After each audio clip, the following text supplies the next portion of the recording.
दोस्तों नमस्कार। बहुत स्वागत है आपका चौकस भारत में। मैं आपका दोस्त ब्रजेंद्र। आज उपेंद्र कुशवाहा जेडीयू के प्रखर नेता हैं, वरिष्ठ नेता हैं। स्पष्ट कर दिया एक प्रेस कॉन्फ्रेंस करके। दरअसल राज्य में जो ठिठुरन है, सर्द हवाएं जो है वो बड़ी तेजी से बढ़ रही है और हल्की धूप में भी शरीर को ठिठुरा दे रही है। लेकिन राजनीतिक सरगर्मी जो है उसका पारा बढ़ते नजर आ रहा है। हम पारे की बात कर रहे हैं इस बनिस्बत भी कि अचानक से कोई भी ट्वीट पर मामला इतना गर्म हो जाएगा, ये शायद कम ही लोगों को पता है। बात ये हुई कि उपेंद्र कुशवाहा ने बीजेपी के एक वरीय नेता पर उनके जन्मदिन के अवसर पर ट्वीट कर दिया और ट्वीट करने के बाद इस ट्वीट को दूसरे अंदाज में प्रचारित और प्रकाशित किया गया। दरअसल उन्होंने सोशल मीडिया और अखबारों के प्रति भी एक संवेदना जाहिर की और कहा कि इस तरह से प्रचारित और प्रसारित करना बिल्कुल बेबुनियाद है। क्योंकि कोई भी व्यक्ति, राजनीतिक दल जो है वो अलग मुद्दा बनता है, लेकिन जो आपसी सौहार्द है इसके बदौलत भी इंसानियत के नाते भी कोई किसी को भी विश कर सकता है, उनका जो उन्हें शुभकामनाएं दे सकता है। और यही वजह थी। अब ये कहा जा रहा है कि उपेंद्र कुशवाहा का रुझान जो है वो भारतीय जनता पार्टी के प्रति बढ़ते नजर आ रहा है। पहले ये सुनिए कि इसको कैसे उपेंद्र कुशवाहा काट कर रहे हैं, इस पर कैसे वो बता रहे हैं कि हमारा कोई ऐसा रुझान नहीं है कि हम बीजेपी में शामिल हों, बीजेपी के सदस्यता को ग्रहण करें। पहले वो सुन लीजिए आप।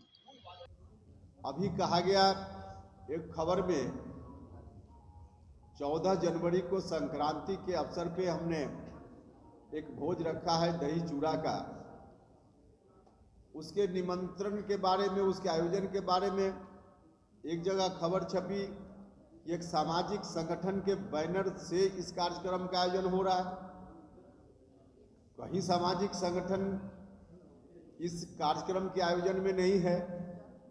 जो आमंत्रण पत्र बांटा जा रहा है उसको आप लोग देख सकते हैं। उस आमंत्रण पत्र में उपेंद्र कुशवाहा संसदीय बोर्ड अध्यक्ष जनता दल यूनाइटेड यह आकांक्षी के रूप में, इस रूप में नाम छपा है। और फिर उस संगठन का नाम लेकर उस पर कहा गया कि इस संगठन से दही चूड़ा भोज का आयोजन हो रहा है। यह तो देखने वाली चीज है, कोई प्रमाण की जरूरत है नहीं। जहां तक किसी सामाजिक संगठन का मामला है तो सामाजिक संगठन की अलग भूमिका होती है, राजनीतिक संगठनों की अलग भूमिका होती है। और किसी राजनीतिक दल में रहते हुए कोई व्यक्ति किसी और सामाजिक संगठन में न रहे, यह तो होता नहीं है। ऐसा कोई व्यक्ति रह सकता है किसी भी सामाजिक संगठन में, और बहुत सारे लोग हैं। तमाम राजनीतिक दलों में देखिएगा तो लोग अलग अलग संगठनों में, सामाजिक संगठनों में रहते हैं। राजनीतिक संगठन में अलग उनकी सदस्यता होती है, कार्यक्रम भी। और ऐसा इसलिए जरूरी होता है कि कई बार कई चीज़ें ऐसी होती है जो जिस राजनीतिक दल में कोई व्यक्ति होता है उस राजनीतिक दल की सीमा होती है किसी गठबंधन में होने के कारण भी, वहाँ उन मुद्दों को उठाना संभव नहीं होता है। लेकिन सामाजिक संगठनों में उन संगठनों के माध्यम से हम कुछ ऐसे मुद्दों को उठाते रहे हैं जिसको उठाना चाहते हैं, तो वहाँ इस बात की स्वतंत्रता होती है। इस कारण से कोई व्यक्ति सामाजिक संगठन में अगर कोई कार्यक्रम कर रहा है, सभी दल में होता है। और इस बात को लेकर भी मेरे बारे में कई तरह की टिप्पणी कि क्यों कार्यक्रम कर रहे हैं। देखिए, जिस सामाजिक संगठन की बात की जा रही है उस सामाजिक संगठन के कार्यक्रम और जनता दल यूनाइटेड जो मेरी पार्टी है, दोनों ने मिलकर कई बार कुछ कार्यक्रमों को किया है। कई पत्र राष्ट्रीय अध्यक्ष जी के निर्देशानुसार जारी हुआ जिसमें लिखा गया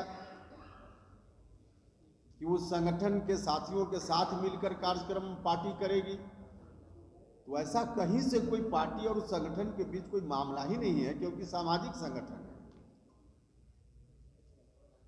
और तब इन चीज़ों को इस रूप में प्रचारित करना, प्रसारित करना, यह व्यक्तिगत रूप से दुख पहुंचाने वाली बात है। इसलिए हाथ जोड़कर मैं आप सब लोगों से प्रार्थना करना चाहता हूं कि इस तरह की खबरें उस रूप में न प्रकाशित हो। नीतीश कुमार जी के साथ फिर से मैंने अपनी पुरानी पार्टी का विलय किया है। नीतीश कुमार जी सामाजिक न्याय के आंदोलन को बल देने वाले सबसे बड़े नेता आज की तारीख में भी हिंदुस्तान में हैं। सामाजिक न्याय लोगों तक अधिक से अधिक पहुंचे, इस बात के सबसे बड़े शुभचिंतक हैं नीतीश कुमार जी, और हम सब लोग उनके साथ इसलिए काम कर रहे हैं। और काम हमने महसूस किया था कि पार्टी जो हमारी चल रही थी उसको अलग से रखने की ज़रूरत नहीं है, इस काम को नीतीश कुमार जी के नेतृत्व में, क्योंकि आज की तारीख में देश में सबसे बड़े नेता हैं इस रूप में, तो उनके साथ मिलकर हम लोग करेंगे। तो हमारा फैसला उस वक्त हुआ, वह फैसला है, उस वक्त हमने किया, आज भी है और आगे भी रहेगा। इसमें कोई इधर उधर से कोई व्यक्ति अगर गलत अर्थ लगाने का प्रयास कर रहा हो तो इस पर मेरी घोर आपत्ति है। इसलिए हमने आज आप सब लोगों को कष्ट दिया कि इन चीज़ों को, क्योंकि देखिए मेरे जैसा आदमी स्वस्थ, अब देखिए आने दीजिए पहले रिपोर्ट, उसके बाद सर एक सवाल के रूप में किसी स्तर पे विरोध किया क्या? उनसे पूछना चाहिए कि जातीय जनगणना की बात मन से चाहे बेमन से वो अलग विषय है, लेकिन जब मीटिंग हुई, मुख्यमंत्री जी ने मीटिंग बुलाई तो बीजेपी के लोगों ने उसमें शामिल होकर समर्थन किया। जब प्रधानमंत्री जी से इस विषय पर मुख्यमंत्री जी मिलने गए तो बीजेपी के प्रतिनिधि भी वहां जाकर कहने गए जातीय जनगणना होनी चाहिए। उसके बावजूद अगर कोई व्यक्ति बीजेपी का नेता बोल रहा है तो उन्हीं से पूछिए, दोनों जगह दो रूप क्यों है आपका? अधिकार मांग रहे हैं ना, तो अधिकार मांगने के लिए हमको कुर्ता या खोल के नेकेड होके जाना पड़ेगा कि ये हम हैं? अधिकार मांगना है ना। एक सवाल है, राजनीति में हर चीज संभव है जो कहा जाता है, और कई सवालों का जवाब आपने, सीधी बात, विलय नहीं होगा जेडीयू का। गठबंधन है, गठबंधन ठीक है रहेगा, लेकिन विलय नहीं होगा। अगर क्यों कह रहे हैं विलय होगा ही नहीं, विलय नहीं होगा। उपेंद्र जी, तेजस्वी यादव ने ये कहा कि मेरे और मेरे पिताजी लालू यादव, अच्छा हमने कहा ना कि 14 जनवरी अभी संक्रांति है, उसके बाद फैसला, थोड़ा इंतजार कीजिए ना, सब बात एक ही दिन में क्यों करना। ये आपकी उम्मीद है या आपका अल्टीमेटम है सर? क्या ये आपकी उम्मीद है या आपका अल्टीमेटम है? 15 जनवरी के बाद दाखिल कार्रवाई होगी? नहीं, आप उस रूप में मत करिए, हम तो अल्टीमेटम माना जाएगा। अल्टीमेटम मत मानिए। हमने कहा है कि हमारे नेता को कोई गाली दे हम नहीं बर्दाश्त करने वाले हैं। संक्रांति का भी समय है, आने वाला है, तब तक खरमास है, तो खरमास में हम बहुत नया किसी से उम्मीद नहीं रख रहे हैं, तो खरमास समाप्त होने दीजिए। बीजेपी वाले ये कहते हुए नजर आ रहे हैं कि जो जातीय जनगणना शुरू हुआ है आज से, उसको लेकर नीतीश जी कुछ अपना स्वार्थ उसमें दिखाए। क्या स्वार्थ दिखा? वही बोल रहे हैं कि बार-बार की अभी इसमें स्वार्थ ही है। अगर जातीय जनगणना, गंदी राजनीति की बात हम कभी नहीं करते हैं, और स्वस्थ राजनीति यही कहती है कि जो कमिटमेंट है उसके प्रति आप मुस्तैदी से रहिए। अगर कहीं कुछ लगता हो उस तरह की बात तो उस पर जरूर आपत्ति व्यक्त कीजिए, लेकिन उसको अलग तरीके से अर्थ निकालना या किसी के लिए भी ठीक नहीं है। तमाम राजनीतिक दल के कार्यकर्ताओं को आज ऐसा होना चाहिए कि पार्टी के प्रति पूरी वफादारी हो, निष्ठा हो, लेकिन जो कमिटमेंट है सोसाइटी के प्रति, उस कमिटमेंट को भी जरूर याद रखा जाए। और इसी को याद रखने के कारण मुझको जैसा कि हमने कहा कि नीतीश कुमार जी के नेतृत्व में इस कमिटमेंट को पूरा करना संभव है, इसलिए हम पार्टी में आए हैं और मजबूती से खड़े रहेंगे, इतना हम आपको आश्वस्त करते हैं। बहुत दुखी मन से यह बात मुझको कहना पड़ रहा है कि आज की तारीख में यह बात कहने की मुझको ज़रूरत पड़ रही है। कहने की ज़रूरत नहीं पड़नी चाहिए थी, लेकिन जिस तरह से खबरें प्रकाशित प्रचारित की जा रही है, इस वजह से दुखी मन से इस बात को आपके समक्ष कहने की ज़रूरत पड़ी, वरना कहने की ज़रूरत भी नहीं थी।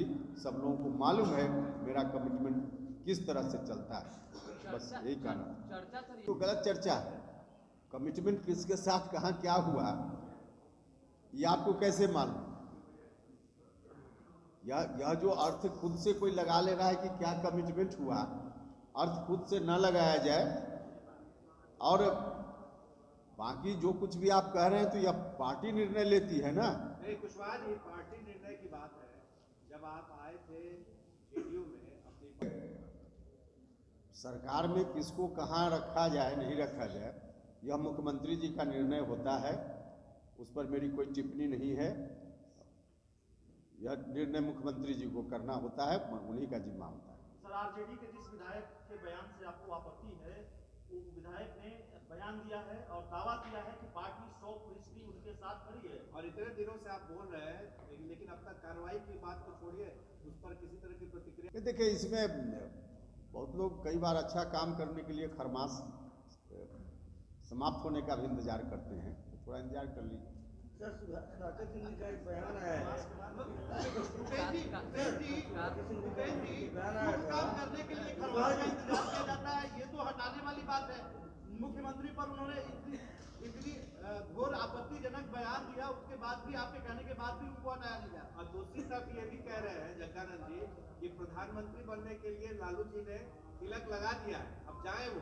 कई लोगों को प्रधानमंत्री बना चुके हैं और नीतीश कुमार को भी आशीर्वाद दे दिया। देखिए, हमारी पार्टी ने तो पहले ही कहा है कि विपक्ष को पूरे देश भर में एक करने की मुहिम में नीतीश कुमार जी हैं लगे हुए। नहीं, हिंदुस्तान की जनता की कृपा से कोई बनेगा, कोई बोल रहे कि लालू जी कराएंगे। नहीं, किसी व्यक्ति के कहने से देखिए सहयोग सब लोगों का होता है, लेकिन जनता की कृपा से कोई व्यक्ति मुख्यमंत्री प्रधानमंत्री बनता है।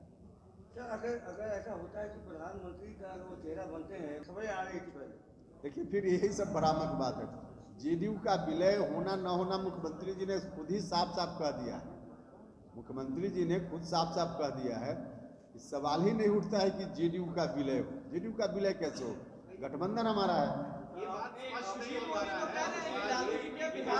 जग्गानंद जी कह रहे हैं, ऐसा लग रहा है कि जैसे नीतीश कुमार। नहीं, देखिए, मुझको लगता है कि जगता बाबू थोड़ा बोल देते हैं कभी कभी, तो उस रूप में उनकी बातों को लीजिए, बहुत अलग से उसकी व्याख्या करने की जरूरत नहीं है।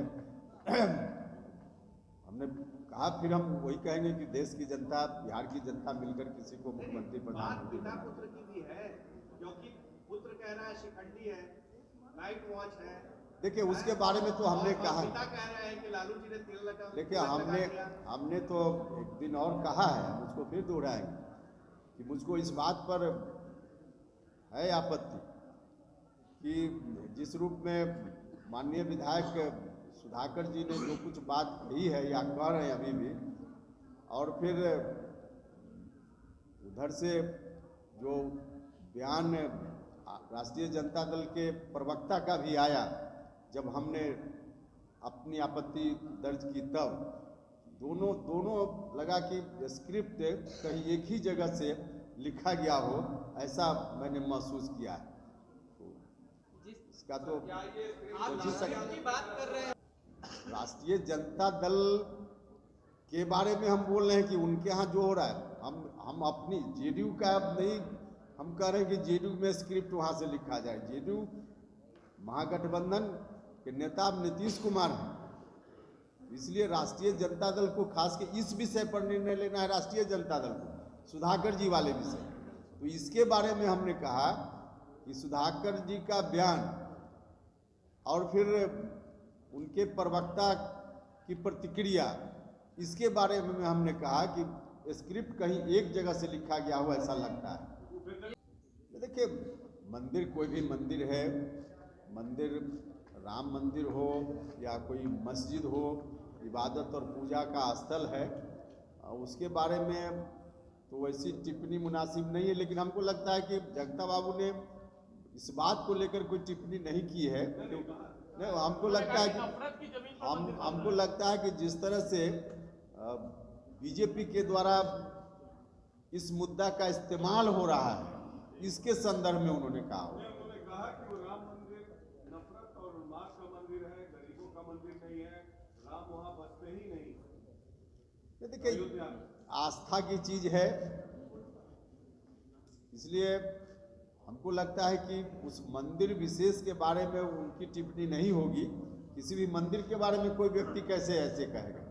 हाँ, जो एक्शन होता है बीजेपी के लोगों का इस विषय को लेकर राजनीतिक रूप से भुनाने का मकसद, उस पर उन्होंने टिप्पणी की होगी। उन्होंने बयान दिया है तब तो ठीक बयान दिया है, लेकिन अगर सिर्फ मंदिर के बारे में कहा है तो मुझको लगता है कि ठीक नहीं। मोदी ने अभी कहा है कि जगदानंद सिंह और आरजेडी का पक्ष चले तो अयोध्या में मंदिर की जगह मस्जिद बनवाएंगे। उनके खिलाफ में देशद्रोह का मुकदमा नहीं, देखिए, अयोध्या में तो मंदिर भी बन रहा है और मस्जिद भी बनने की बात है। वहाँ दोनों के लिए कोर्ट ने दिशा निर्देश किया है। तो मंदिर मस्जिद दोनों, सब जगह, कहीं मंदिर रहे, कहीं मस्जिद रहे, कहीं गिरजाघर रहे, कहीं गुरुद्वारा रहे, यह तो हिंदुस्तान की संस्कृति का हिस्सा है। मोदी ने अभी कहा है कि जगदानंद सिंह के इस बयान पर उन पर सेडिशन का मुकदमा तो सुना आपने कि किस तरह से उन्होंने इस बात को सीधा नकारा है। दूसरा सवाल जब किया गया प्रेस वालों के द्वारा, तो उन्होंने कहा सुधाकर सिंह के बयान पर, सुधाकर सिंह के बात पर उन्होंने स्पष्ट तौर पे एक इशारा कर दिया कि भाई खरमास है और खरमास में कोई भी कार्य हम नहीं करते। सुधाकर सिंह के बारे में ये भी कहे वो स्पष्ट तौर पे कि अगर हमारे नेता नीतीश कुमार के प्रति कोई भी संवेदना अगर चोट पहुंचाने वाली होती है या कोई बात गलत होता है, कही जाती है, तो निश्चित तौर पे हम उसे बर्दाश्त नहीं करेंगे। और यही वजह है कि हम इंतज़ार कर रहे हैं सकरात आने का, यानी खरमास बीते उसके बाद कोई भी नया डिसीजन लिया जा सकता है। एक सवाल और किया गया इन पर, वो सवाल ये था कि क्या भारतीय जनता पार्टी की जब सरकार थी, यानी एनडीए की जब सरकार थी, उसमें जदयू शामिल था, उस समय 2 बीजेपी से मुख्यमंत्री हुआ करते थे, लेकिन इस बार एक ही डिप्टी सीएम है। क्या मकर संक्रांति के बाद डिप्टी सीएम के जो लिस्ट हैं उसमें उपेंद्र कुशवाहा भी हैं? कि उपेंद्र कुशवाहा हर बात को किस तरह से मकर संक्रांति आने का इंतज़ार कर रहे हैं और खरमास बीतने का इंतज़ार कर रहे हैं, और इन दोनों बातों के बाद क्या कुछ होता है ये हम 14 तारीख के बाद तो देखेंगे ही। यानी बहुत बड़ा चेंजिंग होने वाला है बिहार की राजनीति में। यूँ कहें कि हो सकता है कि मकर संक्रांति के बाद जैसे जैसे सूर्य का तापमान बढ़ेगा, राज्य के राजनीतिक तापमान उसी तरह से अपना पारा जो है ऊपर बढ़ाते दिखेगा। हमें इंतज़ार करने की ज़रूरत है। हम देखेंगे अपने ही राज्य में, अपने ही राज्य के राजनीतिक परिदृश्य को कि किस तरह से इसमें अचानक से फिर एक बार परिवर्तन देखा जाएगा। बने रहे हमारे साथ। बहुत शुक्रिया आपका।